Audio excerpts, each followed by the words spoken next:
एक बड़े शहर के कॉर्पोरेट ऑफिस में रोज की तरह काम शुरू हो चुका है।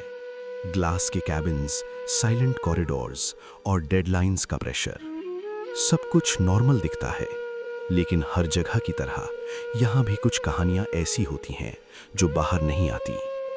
ये कहानी है एक ऐसे ही ऑफिस की जहाँ नए लोग सपने लेकर आते हैं, करियर बनाने के लिए, अपने घर की जिम्मेदारियां संभालने के लिए।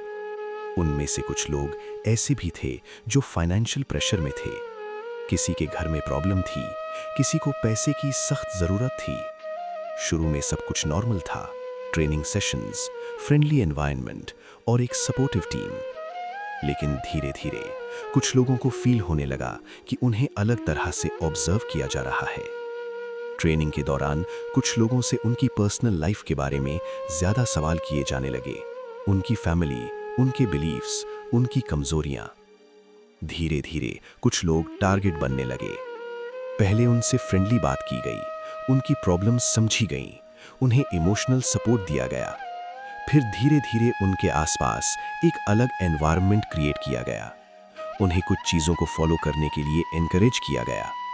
उनकी सोच और लाइफस्टाइल में चेंजेस लाने की बात होने लगी।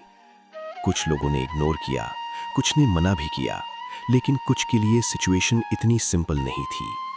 उन्हें लगा अगर वो मना करेंगे तो शायद उनकी जॉब रिस्क में पड़ सकती है या उनके करियर पर असर पड़ेगा। समय के साथ प्रेशर बढ़ता गया। कुछ लोगों ने महसूस किया कि उनके साथ सिर्फ मेंटल नहीं बल्कि इमोशनल हरासमेंट भी हो रहा है। फिर एक दिन एक आवाज उठी। एक एम्प्लॉय ने हिम्मत करके अपनी बात शेयर की। शुरू में उसे लगा शायद कोई उसकी बात नहीं सुनेगा, लेकिन धीरे धीरे और लोग सामने आने लगे। उन्होंने रियलाइज किया ये सिर्फ एक इंसान की कहानी नहीं है। अलग अलग लोगों के एक्सपीरियंसेस में एक पैटर्न दिखने लगा। इसी दौरान देश के एक शहर से एक ऐसी ही खबर सामने आई जहां एक बड़े आईटी ऑफिस में कुछ एम्प्लॉयज ने सीरियस कंप्लेंट्स उठाई। उन्होंने आरोप लगाया कि उनके साथ मेंटल प्रेशर, हरासमेंट और उनकी पर्सनल बिलीफ्स को लेकर दबाव बनाया गया। कुछ रिपोर्ट्स में ये भी कहा गया कि वल्नरेबल एम्प्लॉयज को टारगेट किया गया, उनकी मजबूरियों का फायदा उठाया गया और धीरे धीरे उनकी लाइफ के डिसीजंस पर असर डालने की कोशिश की गई। जब ये बात अथॉरिटीज तक पहुंची तो इन्वेस्टिगेशन शुरू हुई। स्टेटमेंट्स रिकॉर्ड होने लगे और कई लोगों से पूछताछ की गई। कुछ लोगों को कस्टडी में भी लिया गया। इस केस ने एक बड़ा सवाल खड़ा कर दिया। कॉर्पोरेट दुनिया में क्या पर्सनल बाउंड्रीज सच में सेफ हैं? क्या हर एम्प्लॉय अपने बिलीफ्स के साथ सिक्योर फील करता है? और सबसे इंपॉर्टेंट, क्या हर आवाज को सही वक्त पर सुना जाता है? आज भी इन्वेस्टिगेशन चल रही है।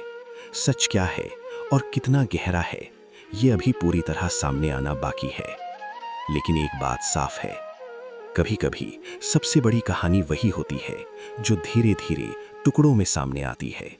और उन टुकड़ों के बीच कई ऐसी आवाजें होती हैं जो बस एक मौके का इंतजार करती हैं। ये कहानी किसी एक जगह की नहीं, ये कहानी उन सब लोगों की है जो चुप रहकर भी सब कुछ सह लेते हैं।